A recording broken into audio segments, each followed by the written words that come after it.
oro para que Deus abençoe o teu coração. Num ambiente como esse, a gente só tem que alinhar algumas coisas e eu creio que Deus já fez muito em você. Tem uma hora que a nossa capacidade de absorver, ela estanca. Mas que Deus amplie a sua capacidade de absorver mais alguma coisa. Amém? Abra a tua Bíblia comigo no Evangelho de Mateus, capítulo 9. A gente vai ler do verso 35 ao 30. Ih, meu irmão, não estou enxergando nada. Do 35 ao 38.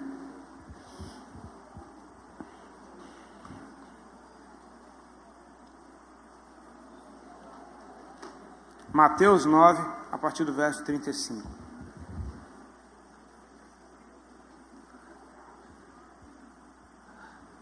Enquanto você acha aí, meu irmão, deixa eu dar um recado rápido aqui. Eu trouxe um material que eu creio que está ali no final. Aqui, está lá embaixo. Tá, tem alguns CDs. Esse é o RABT, Rompendo as Barreiras do Templo. Esse é o Joio e o Trigo. Deixa eu falar um pouco a respeito dessas canções. Eu não sou o tipo de cara que fica compondo em casa o tempo inteiro. Às vezes eu passo muito tempo sem tocar no instrumento. Eu prefiro ser inspirado por Deus e aí eu corro para algum instrumento para colocar para fora aquilo que Ele colocou dentro de mim. Quando eu aceitei Jesus, eu consegui por um tempo conciliar a minha carreira musical com aquilo que eu estava aprendendo da parte do Senhor. Só que Deus foi tomando conta de tudo. Até que chegou um ponto que eu só queria Ele, eu não queria mais nada daquilo, porque havia conflito, não era simplesmente uma coisa que dava para andar junto, realmente havia um conflito. E eu tomei a decisão de abandonar minha carreira para me dedicar ao Senhor. Eu não sabia o que eu ia fazer. Eu achava que a minha música, que eu cantando era pecado. Eu achava que minha voz era consagrada às trevas, eu achava que, enfim...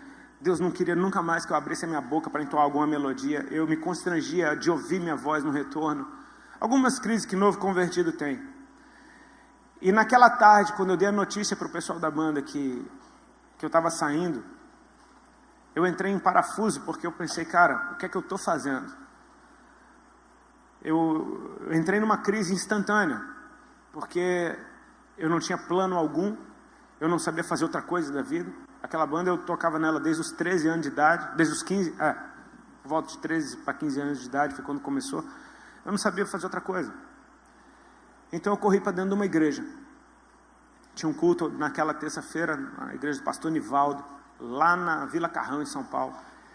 Peguei minha esposa em casa, fomos para o culto, contei para ela, cara, saí da banda. E ela falava, meu Deus, você teve coragem? Eu falei, cara, saí... Enfim, mas eu estava desesperado, porque eu não tinha certeza, eu não era um crente maduro, eu tinha 5 meses que eu estava na fé, enfim, eu precisava ouvir Deus falar comigo. Eu fui naquela reunião, e o pastor, eu cheguei atrasado, eu não conseguia prestar atenção na palavra, porque eu estava pensando em paranoia, e eu não sentia Deus falar comigo em nada, eu não conseguia conectar com nada, eu estava realmente em desespero, até que o culto terminou e eu não ouvi nada da parte de Deus.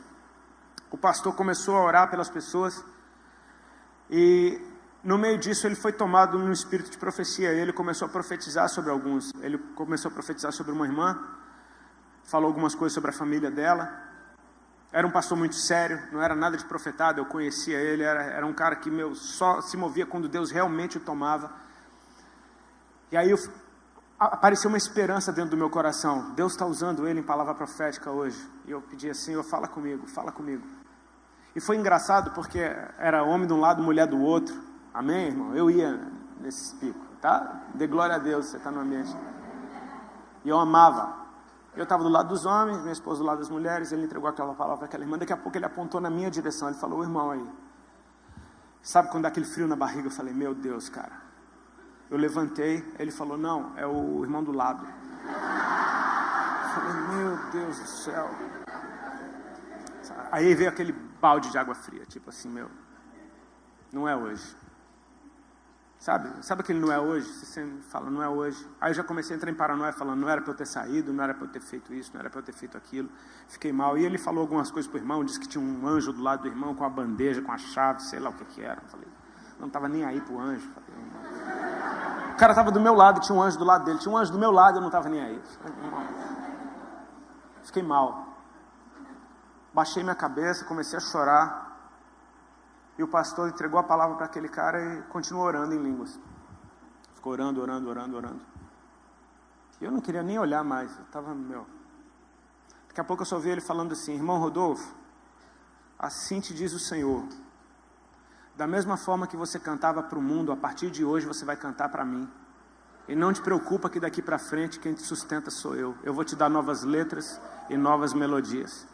Ele falou mais algumas coisas concernentes a outras pessoas, mas essa parte me salvou.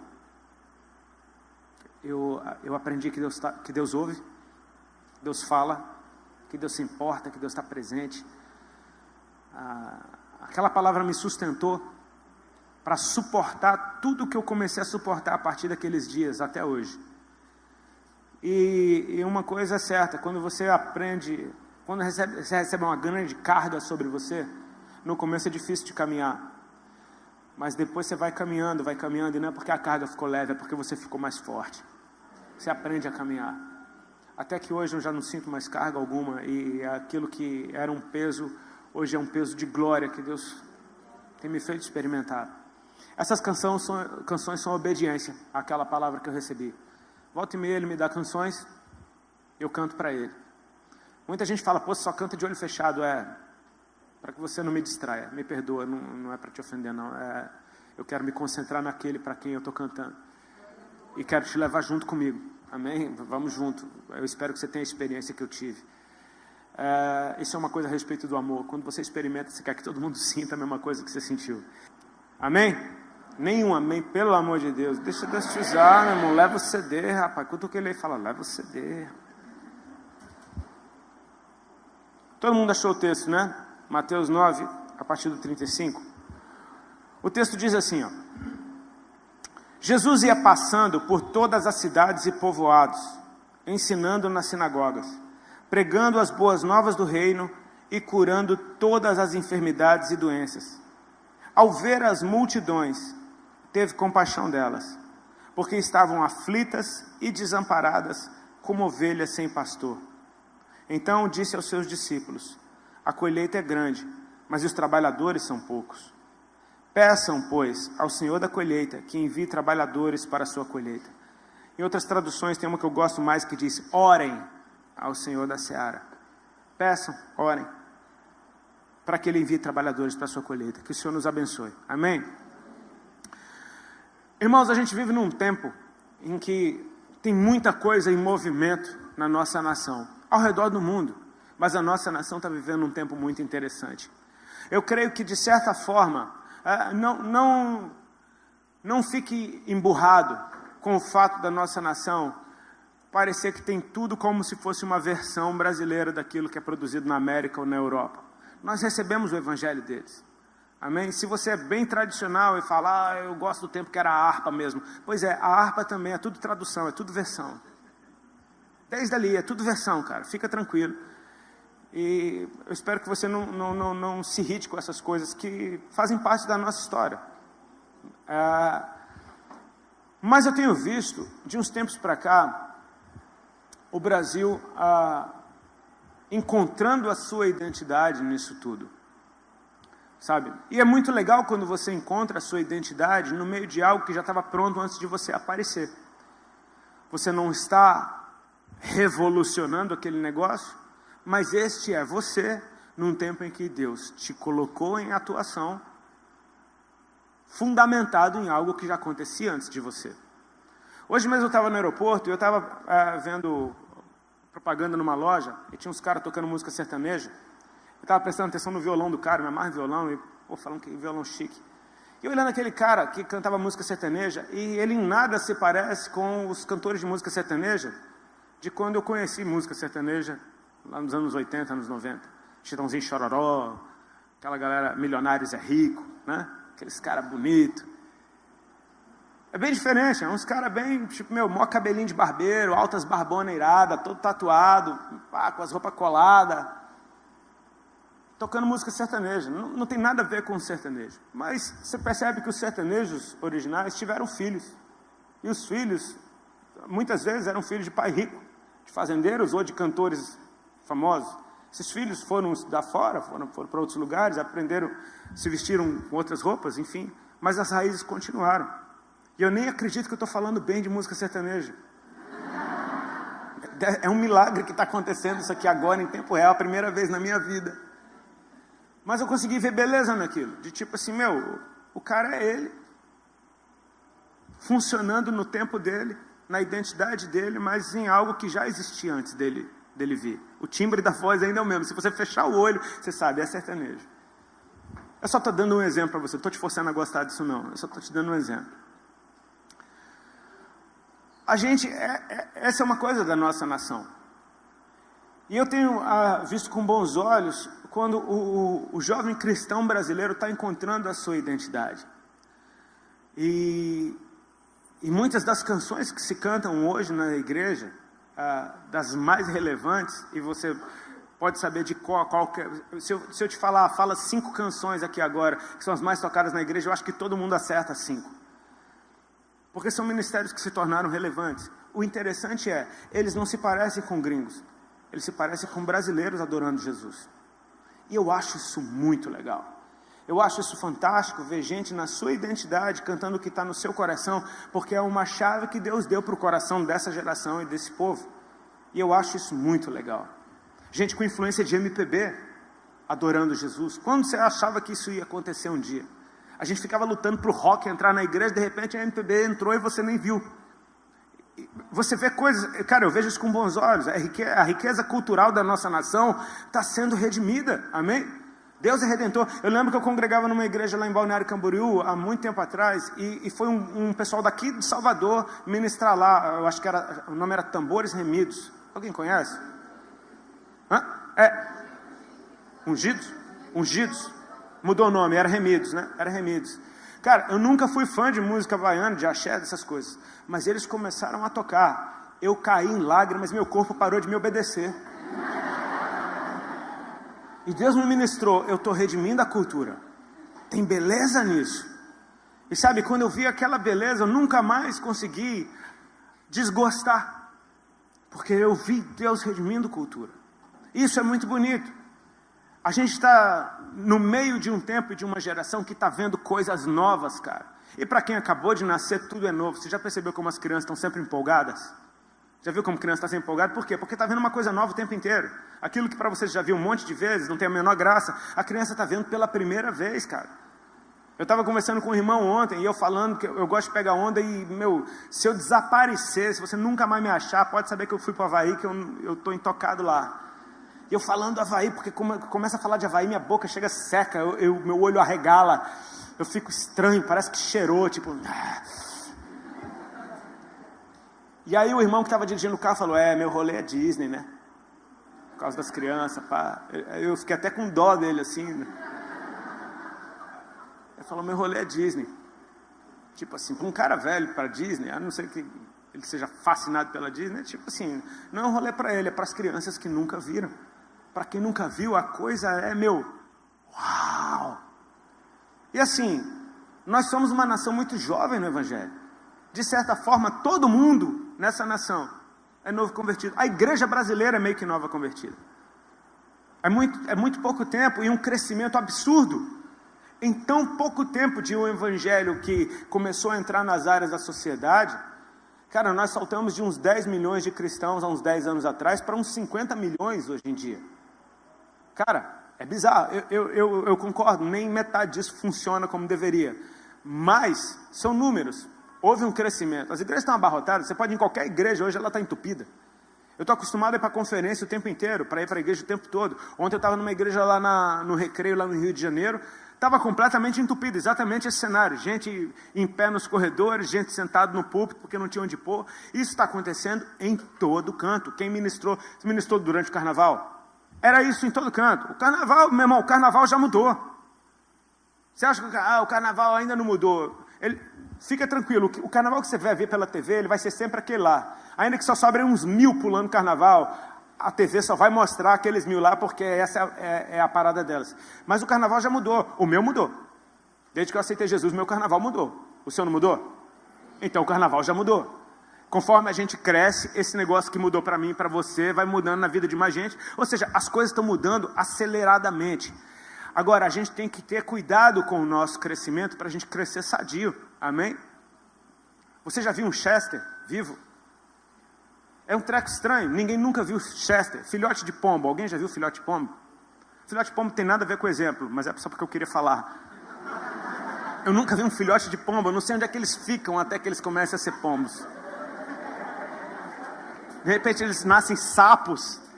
E de uma hora para outra eles viram pombos. Eu não sei qual é. Mas Chester você nunca viu, porque é um bicho estranho, cara.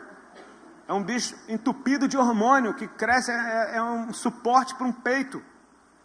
Deve ser uma coisa, muito triste de se ver. Você só sabe quando você come aquele peitão de frango, você fala, uau, meu Deus, que frangão. Às vezes o bicho é um baita de um franguinho arriado, que só tem peito, cara. Um crescimento acelerado demais, fora do seu tempo, a gente corre o risco de crescer deformado, ou de crescer doente.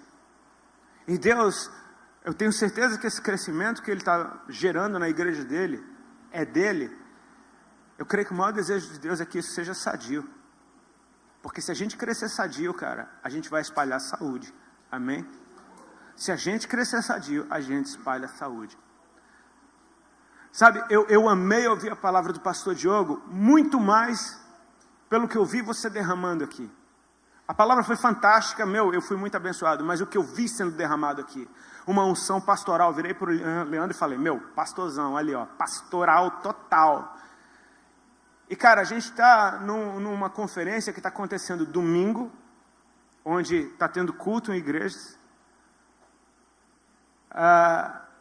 Não tem uma placa de igreja aqui, tem o nome de um movimento.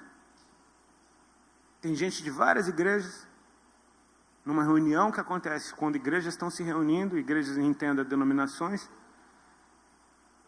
Mas tem uma unção pastoral nesse lugar, e isso me deixou muito em paz com o lugar onde eu estou. Porque é um movimento que não deixou de ser igreja. Sabe, um dos perigos que a gente corre, principalmente os mais jovens, quando a gente começa a funcionar muito bem na nossa identidade, diferente da forma como os nossos pais funcionaram, é a gente achar que eles estão errados, que a gente é certo, que agora a gente é a bola da vez. Quem pensa assim, quebra a cara. Da gente achar que, aquilo ali já não tem mais unção, já não tem mais nada a ver, que agora a gente é que carrega a arca.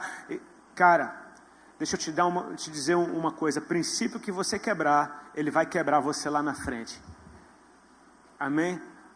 Honra ainda é o melhor caminho, o caminho para que os teus dias se prolonguem sobre a terra. Nos 10 mandamentos, o primeiro mandamento com promessa fala de honrar pai e mãe, honrar a primeira liderança sobre a tua vida, honrar a autoridade. O pastor Leandro falou sobre família aqui, não? Eu perguntei para ele porque eu falei, eu quero estar alinhado com o que está acontecendo. E sabe, a figura da família, a gente trazendo para a nossa vida de igreja, ela se parece muito com o que igreja é. O pastor, muitas vezes, ele é esse cara que te corrige quando você está errado, que te fala, não bota a mão aí. Aí você fala, poxa, ele me tesoura em tudo. É porque ele sabe que você vai tomar um choque se você puser a mão ali. A figura da igreja ainda é uma estrutura bem familiar. Quando Paulo está dizendo para os maridos amarem suas esposas, ele está dizendo como a Cristo amou a sua igreja. Como a esposa honrar o marido, ser submissa a ele, como a igreja é a Cristo. Ou seja, tem uma relação muito justa entre igreja e família. Essas estruturas, elas caminham muito juntas. Quando você simplesmente abomina o fundamento que te gerou, a visão de igreja que você tinha, é como um filho que está rejeitando o pai. Isso não tem como trazer saúde. Só tem um caminho, é o de volta, é o de humilhação. E humilhação não é no sentido de você ser esculachado, não. Humilhação é no sentido de você se colocar debaixo de alguém. De você entender que você precisa de uma voz falando na sua vida. A gente está debaixo de um cenário maravilhoso, eu acho muito lindo. Tem alguns pastores aqui? Tem pastores aqui? Glória a Deus, tem vários pastores, que bom que vocês estão aqui. A gente está debaixo de um ambiente na igreja brasileira, cara, que é muito fácil a gente ficar super empolgado.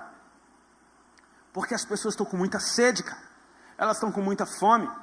Elas estão desesperadas. O Leandro estava lá em casa semana passada, a gente participou da convenção lá na igreja que eu congrego, lá no Mevan. E, foi uma das convenções mais entupidas que teve. Eu nunca vi aquela casa com aquele problema de gente vindo de tudo que era parte. para adorar a Deus ali, e estava assim, meu irmão, você acha que está quente aqui? Estava muito quente lá. Não tinha espaço para nada. O Leandro assistiu o culto lá de fora, no telão, que ele falou, meu irmão, não dá para entrar, está entupido. Um lameiro do lado de fora, nego parando o carro na lama, todo mundo melado. Meu irmão, estava desse jeito, mas as pessoas se acotovelando para estar no ambiente onde Deus está liberando algo, onde a palavra de Deus está sendo pregada.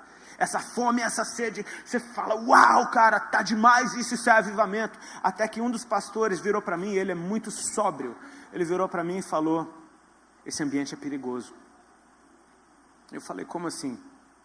Ele disse, os momentos na história em que se levantaram lideranças manipuladoras, encontraram um povo assim, sedento demais, faminto demais. Encontraram um povo, porque se você está de boa, tem você mais 5 pessoas atrás de água, e ali tem 1, 2 garrafas d'água, vocês sabem se organizar para beber essas 1, 2 garrafas d'água, dividir em 5, tá de boa, né? Cada um dá uns gole, pá. Quem foi maconheiro sabe dividir isso bastante, tranquilo, né? Mas se tem 1000 pessoas para 2 garrafas d'água, gera desespero, gera caos. E no meio disso pode se levantar alguém com lama e dizer, tem água aqui, e você bebe sem nem discernir o que é que você estava botando na boca. Ele falou, um ambiente como esse é perigoso porque as pessoas consomem qualquer coisa que você jogar. É que nem jogar boi num rio cheio de piranha, é que nem jogar boi num rio cheio de jacaré. Eles destroçam aquilo sem nem discernir o que estão comendo. Eu gosto de pegar onda, por exemplo. E lá no Havaí mesmo, tem bastante tubarão. É infestado de tubarão. Tem tubarão o tempo todo. Eu já vi tubarão lá, não gostei de ver não, mas tem. Volta e meia tem um ataque ou outro. Mas não é o tempo todo. E vou te falar, ninguém deixa de surfar porque tem tubarão lá. Porque eles entendem que os tubarões se alimentam de manhã bem cedo e no final da tarde. Então, se você evitar esses horários, você vai surfar num ambiente que tem tubarão de barriga cheia.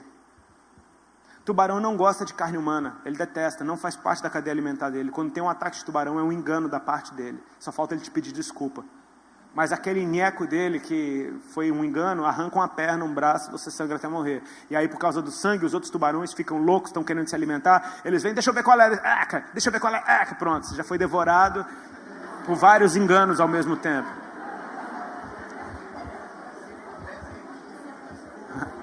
Se pudesse ele pedir desculpa, ele falava, pô, foi mal, cara.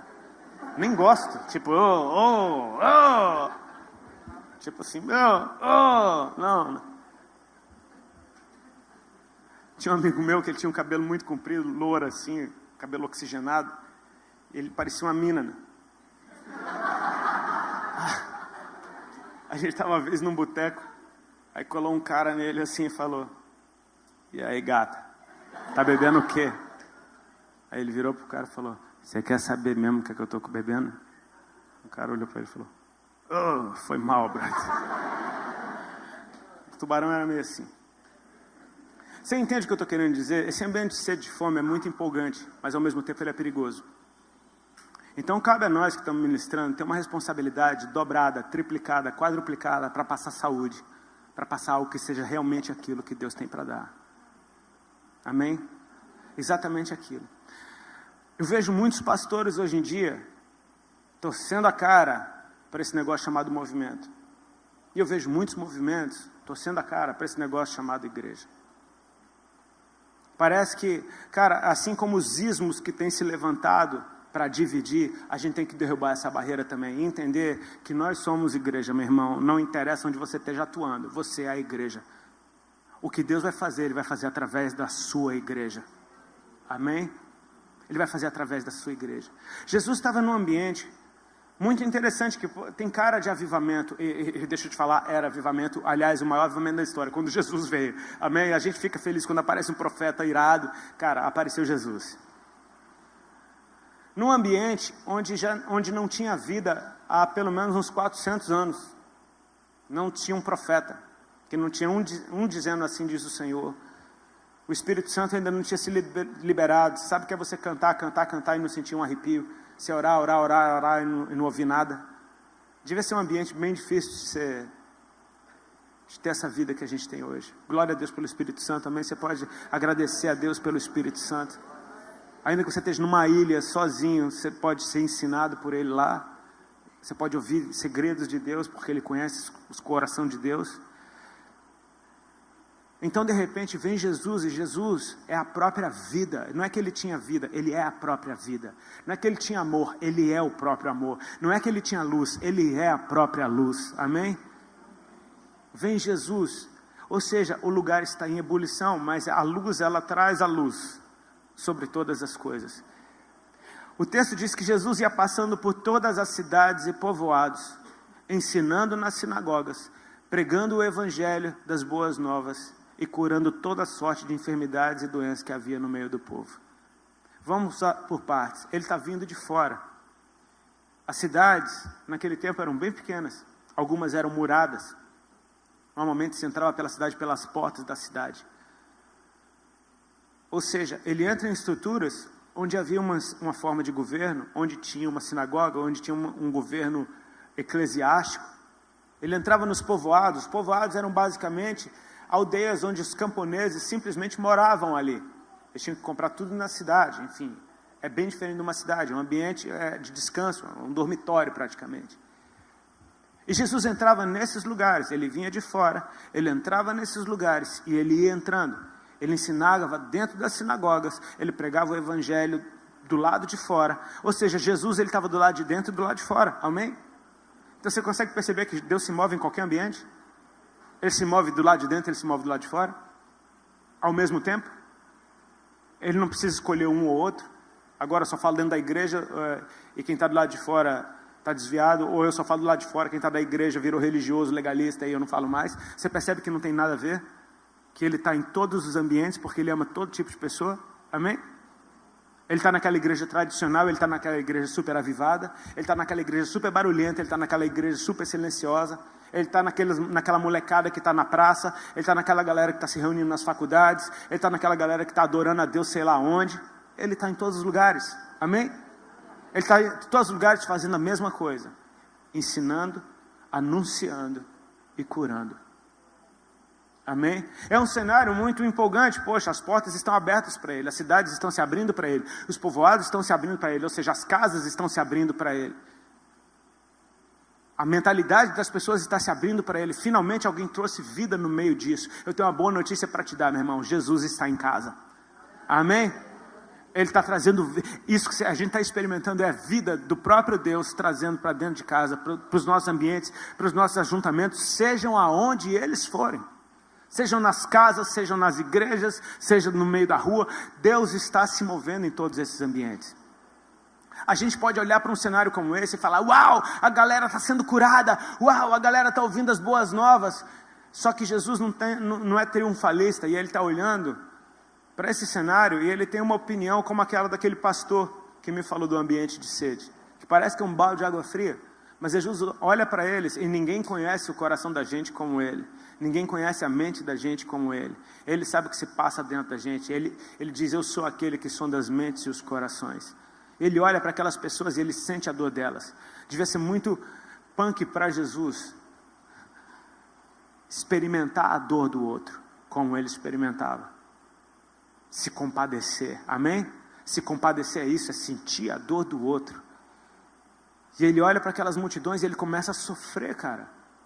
Porque ele não está simplesmente achando muito massa que elas estão vindo, ou fascinado com o poder que está fluindo dele de curar essas enfermidades, e dizendo, é isso aí, o evangelho está sendo pregado. Enquanto está todo mundo se alegrando com um cenário como esse, ele está sofrendo. Porque ele está experimentando a dor daquelas pessoas. Ele diz que aquelas ovelhas estavam exaustas e aflitas, como ovelhas que não têm pastor, como ovelhas que não têm. Vamos lá, gente, eu creio que tem uma forcinha dentro de você para falar essa palavra. Como ovelhas que não têm pastor.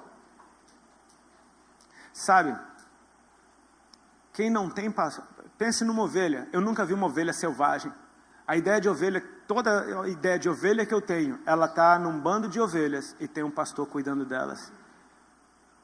Talvez a imagem mais triste seja de uma ovelha fora desse contexto. Esse é um ambiente sadio para uma ovelha estar.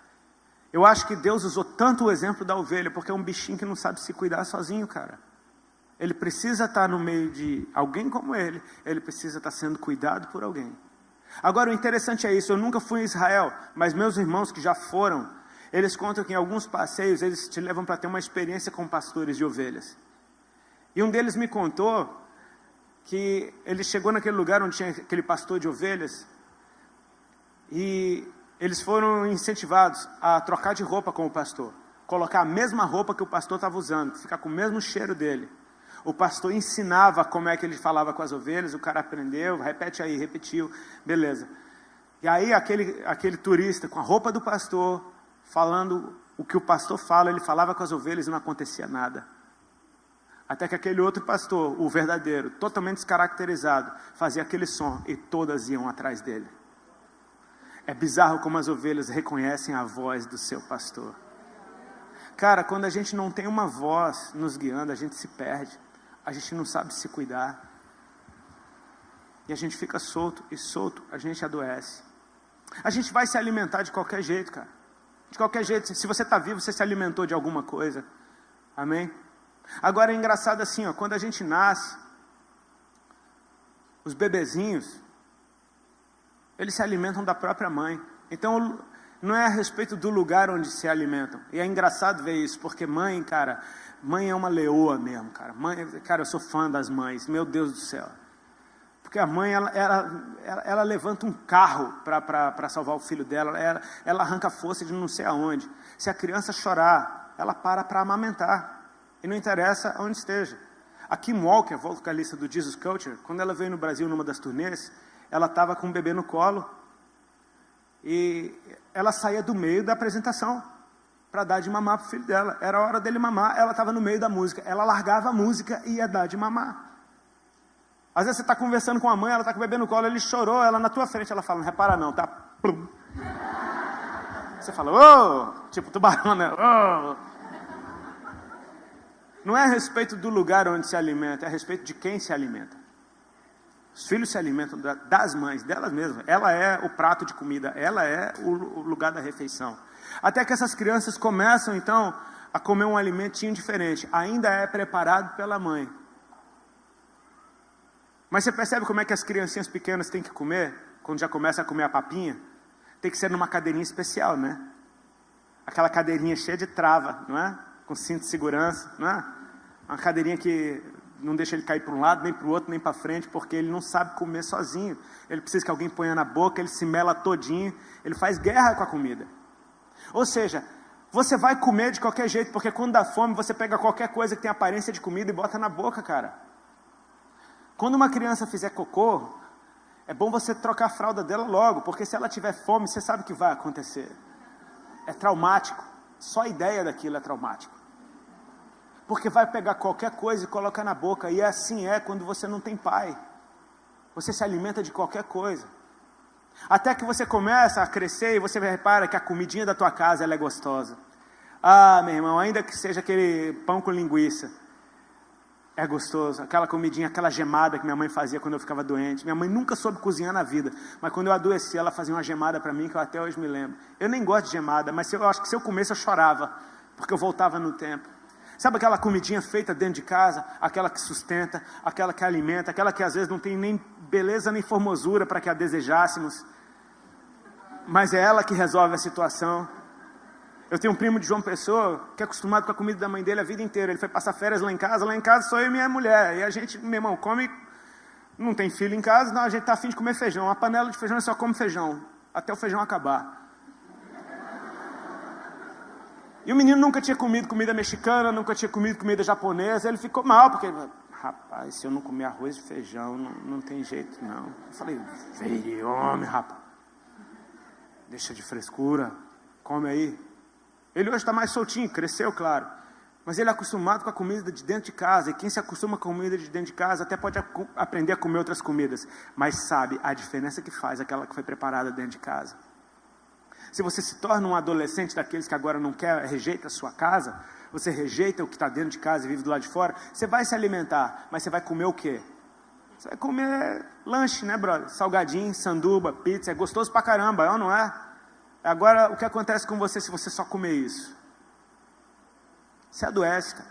Você até engorda. Você fica com a aparência de quem cresceu, mas você está doente. Você consegue espiritualizar isso um pouquinho? Nada como a comidinha de dentro de casa, amém? Hoje em dia, graças a Deus, a igreja acordou para a mesa. Sabe? É sadio demais você ter mesa com os teus irmãos, não só púlpito, mas ter mesa com os seus irmãos. Leandro é o maior precursor de mesa que eu já vi na minha vida. Foi o primeiro que veio com esse papo, vamos ter uma mesa? Eu ficava no começo pensando, o que esse cara quer dizer com isso?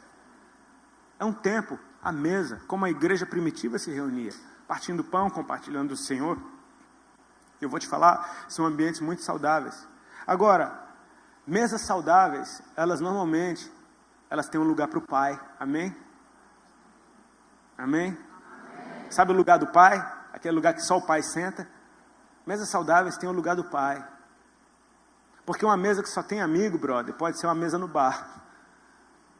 Pode ser uma mesa que não te faça tão bem, não. Você precisa ter uma voz falando na tua vida. Uma voz te chamando. Porque se tem essa voz falando com você, pode vir outra voz, qualquer uma, ela não te tira do foco. E você pode ir para qualquer lugar, aquela voz você aprendeu a ouvir. Jesus disse que aquelas pessoas eram como ovelhas que não tinham pastor. Então você pode agregar nesse não tem pastor, como não tem curral, como não tem pastagem, como não tem um lugar de descanso, como não tem amizade verdadeira.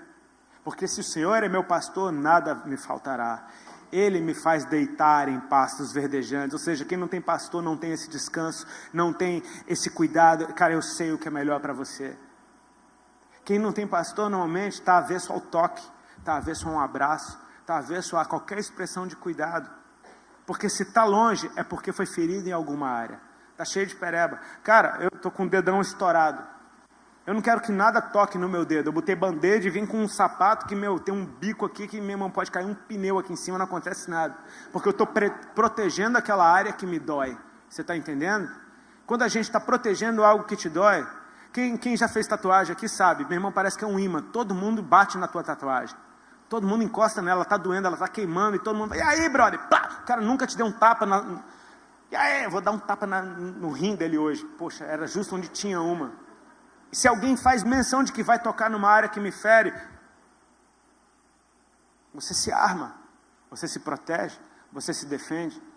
O cara fala, só ia te dar um abraço, cara, fica tranquilo. Normalmente, quem não tem essa voz, se torna agressivo também. E fica dando tiro para todo lado. E cara, se tiro para todo lado fosse solução, vamos sair matando todo mundo então. Não é. A ovelha que não tem pastor, ela não tem refrigério. Quem é que vai te guiar mansamente pelas águas tranquilas, se não o seu pastor? Para um lugar de silêncio, onde você aprende a ouvir a voz dele, onde só tem você e ele. Até que um dia você ande pelo vale da sombra da morte e saiba que ele está com você. Você só não está vendo, só não está ouvindo, mas ele está ali. Você consegue perceber isso? Que Jesus sentiu essa dor, ele está olhando para aquele povo desgarrado. Enquanto está todo mundo achando massa, ele está falando, cara, tem um problema aqui que precisa ser suprido. Então ele vira para os discípulos. Ele diz, a seara é grande, mas os trabalhadores são poucos. É engraçado porque de uma ilustração ele parte para outra completamente diferente. Ele está falando de uma ovelha que não tem pastor, daqui a pouco ele está falando de uma colheita. Sendo que ele está falando das mesmas pessoas. Ou seja, aquele que é a ovelha também é a colheita. Mas é engraçado porque se está faltando uma coisa para um, talvez esteja faltando uma coisa para outro. E normalmente aquele que vai trabalhar nessa seara, ele vai cuidar da raiz. Vai cuidar da base, vai cuidar do fundamento. Jesus está chamando alguém que vai cuidar do processo até que isso possa ser entregue para Deus. Sabe, quando a gente cresce rápido demais, é verdade, a gente se espanta e os frutos começam a aparecer. Mas nem sempre os primeiros frutos são os melhores. Eles são fantásticos. Eu tinha um amigo que ele tinha um Jeep velho, com uma capota de lona, e sempre chovia, entrava água ali. E uma vez o irmão dele foi levar a cesta básica numa comunidade, e caiu uns feijões ali dentro. E foi muito engraçado entrar no Jeep daquele meu irmão e tá cheio de pé de feijão nascendo no tapete. Sacou? Você sabe que aquele feijão não ia vingar. Já tinha o grãozinho de feijão, mas não ia vingar, sabe por quê? Porque aquilo ali não é lugar de feijão crescer. Ele só cresceu por um ambiente que momentaneamente estava favorável, mas não tinha raiz. Aquilo ali não ia durar. Era um pé de feijão nascendo no tapete de um carro, muito legal, meu, coisa de maluco mesmo. Você olha e fala, cara, vai lavar esse carro, velho. Mas assim, a gente ouviu o pastor Luciano Subirá semana passada, ele falou um exemplo da vida dele, ele dando o exemplo de que quando ele começou o ministério, Deus teve que dar uma freada nele. Porque se você não tem raízes fortes, os frutos vão ser seu inimigo. Quando eles vierem, eles vão pesar, e aí você cai. Se você não tem raiz, a sua altura, você cresceu tanto, vai ser o pior inimigo, porque qualquer vento derruba uma coisa que está comprida e sem raiz, sem fundamento. Jesus está nos chamando, porque nele convergem todas as coisas, amém, irmãos? Ele está na rua, ele está dentro das casas, ele está dentro da igreja também. Ele está operando tudo em todos ao mesmo tempo. Ele está querendo nos chamar para um tempo onde a gente possa ver a beleza nisso tudo. Onde a gente possa apreciar o meu irmão fluindo completamente diferente de mim e reconhecer, é de Deus. E não significa que ele está certo, eu estou errado, não significa que eu estou certo, ele está errado. Significa que o nosso Deus é tão fantástico que ele pode operar a mesma coisa em pessoas diferentes, de formas completamente diferentes, ao ponto de confundir todo mundo. Eu oro por uma geração saudável, cara, que vai aprender a ouvir. Amém? Aprender a ouvir. Aprender a ouvir não. E entender que isso é amor. Porque Jesus disse, aquele que quiser vir após mim, negue-se a si mesmo, tome a cada dia a sua cruz e siga-me. Ele está falando de gente madura. Tão madura a ponto de dizer não para si mesmo. Se você não consegue ouvir não de alguém, quem diria você dizer não para você? Se você tem a aversão de um não, você nunca vai dizer não para você. Então você vai ficar procurando a vida inteira um Jesus que só diga sim para tudo que você faz. Um Jesus anatômico. Um Jesus que nada se parece com o meu Jesus. Com o Jesus da Bíblia. Ele está nos chamando para um tempo em que a gente vai ter bons olhos. Que a gente vai ter... A nossa boca vai falar do que o nosso coração está cheio, inevitavelmente. Mas vai sair coisa boa dali. Amém? A seara é grande, meu irmão. E essa é uma hora da gente se animar com cuidado.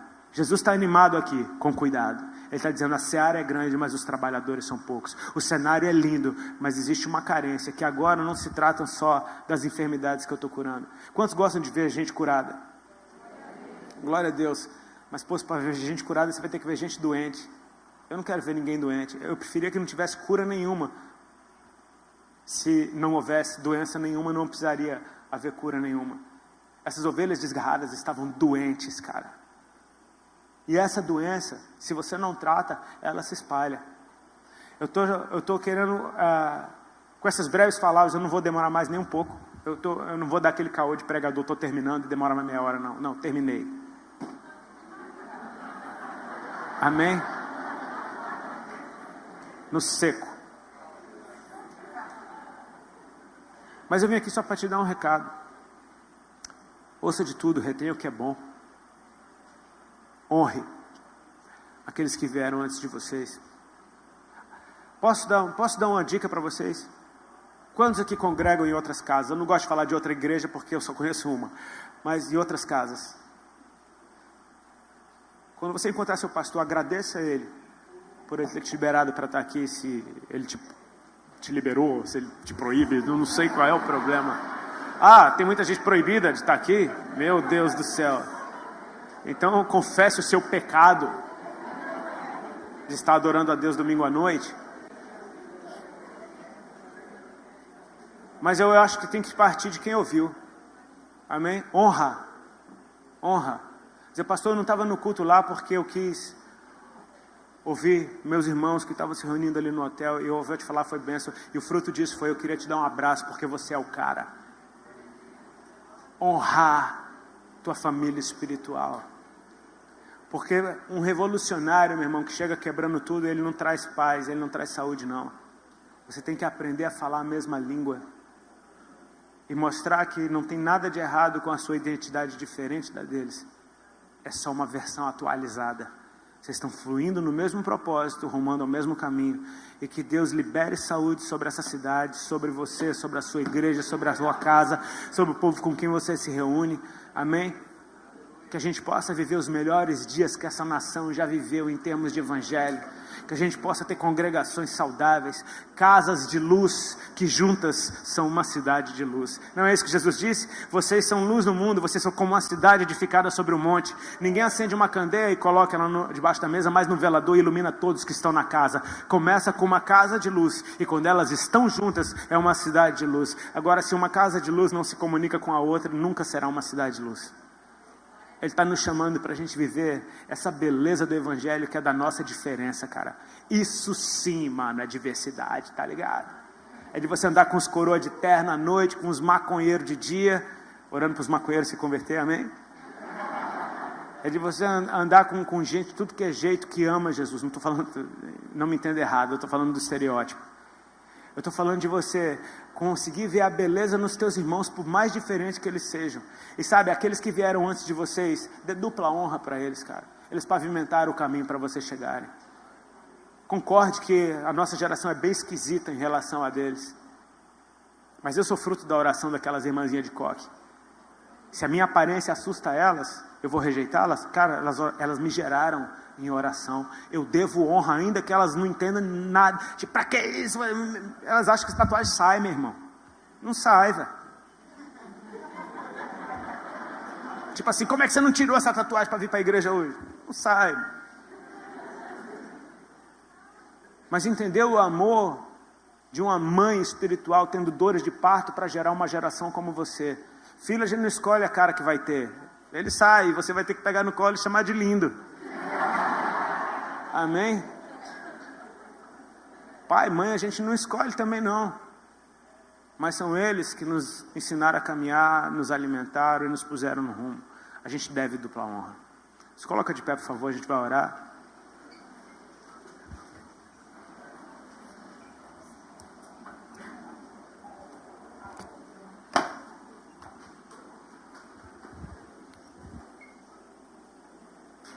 Eu agradeço a Deus porque eu estava morrendo de medo. Eu concordo. Eu vou te falar, eu tinha pensado em pregar uma outra coisa. Quando eu estava no avião, meio que cochilando, Deus me mostrou esse texto e me falou para falar isso. E eu sou muito certinho, cara. Eu gosto da coisinha certinha. Eu gosto de saber tudo que eu vou fazer. E eu fico doido quando Jesus me lança na fogueira desse jeito. E obrigado, Pai. Porque eu acho que fez sentido. Coloca a mão no teu coração, cara.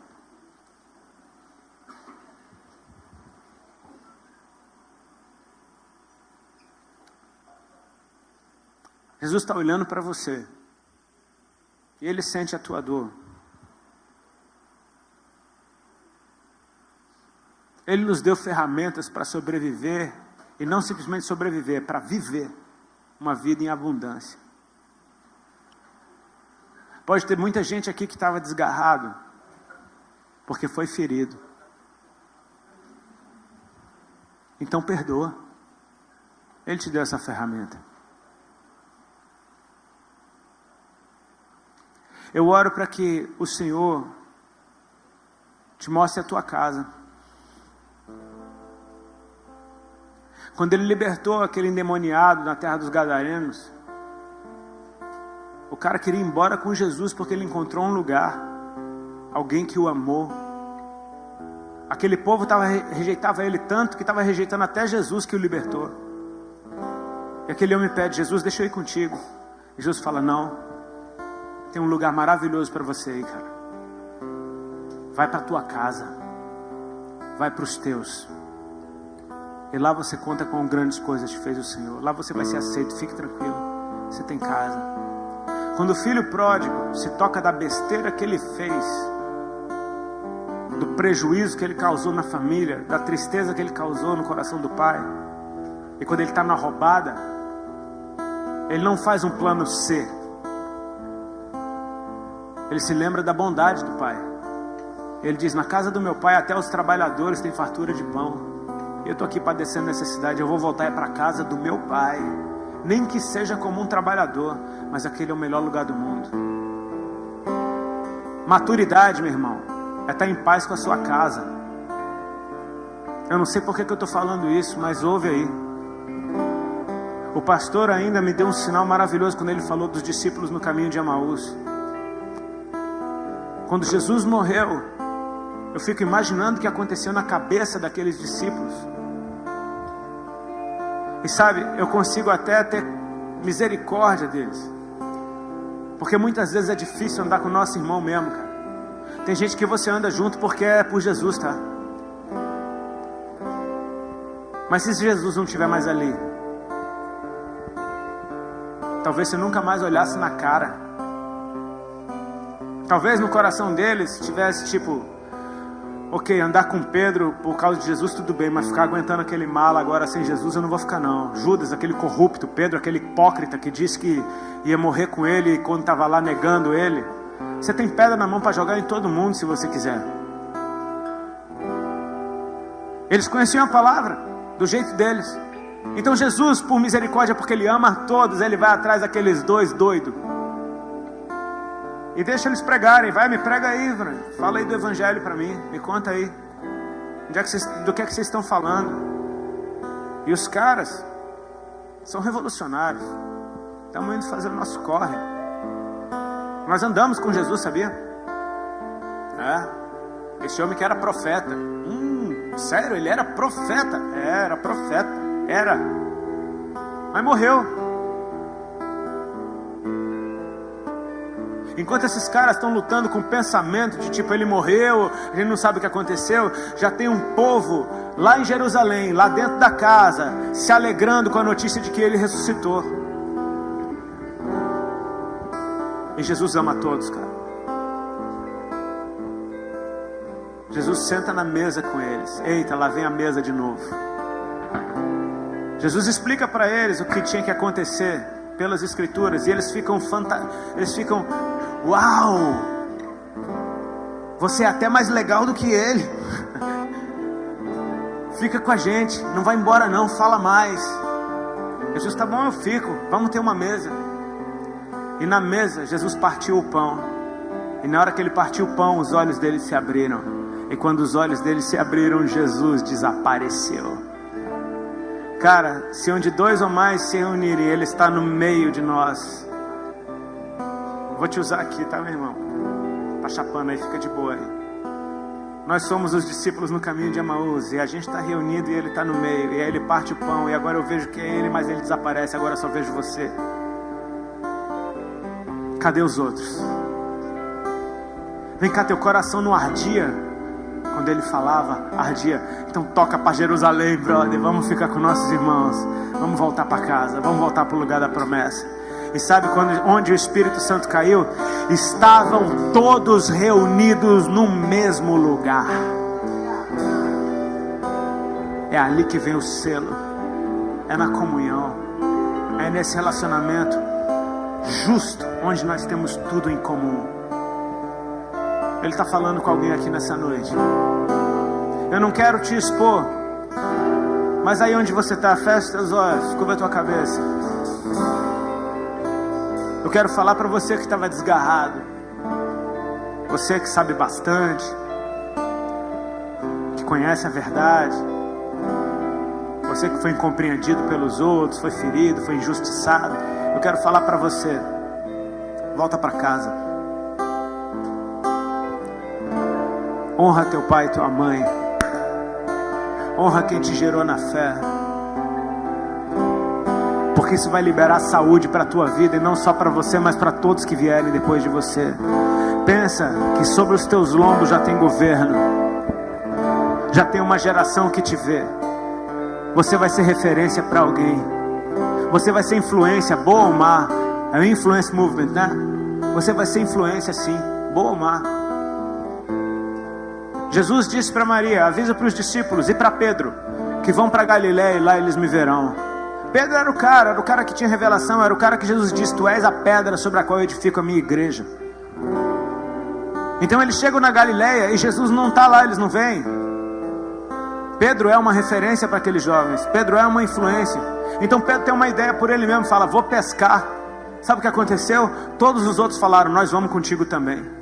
Meu irmão, já tem gente te olhando e se movendo igualzinho você.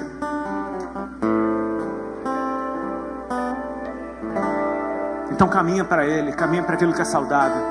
Mostra como se faz.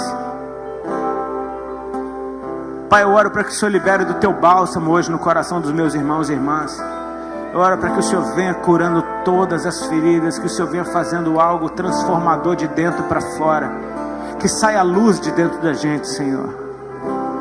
Eu oro para que o Senhor ative essa característica da nossa personalidade, contestar, de perguntar, de pensar, tudo isso é muito bom, mas que a gente possa canalizar isso sempre com honra, saúde e para o bem. Eu oro para que o Senhor nos ajude a ajudar e nos ajude a ser ajudados. Dê-nos humildade, Senhor. Nós te pedimos, libera a humildade dentro de nós agora, para entender que existem vozes que falam ao nosso coração, e existe uma voz que o Senhor colocou sobre a nossa vida, e essa voz vai nos ensinar a descansar, vai nos ensinar a comer, vai nos ensinar o lugar seguro, vai nos ensinar a ter refrigério. Eu te peço, Pai, que o Senhor remova de nós todo espírito de justiceiro e coloque dentro de nós uma sede por justiça, porque o Senhor é a justiça de Deus e nos sacia. Seja o centro, Senhor, e permita-nos viver a plenitude de tudo que Tu és, em nome de Jesus, amém.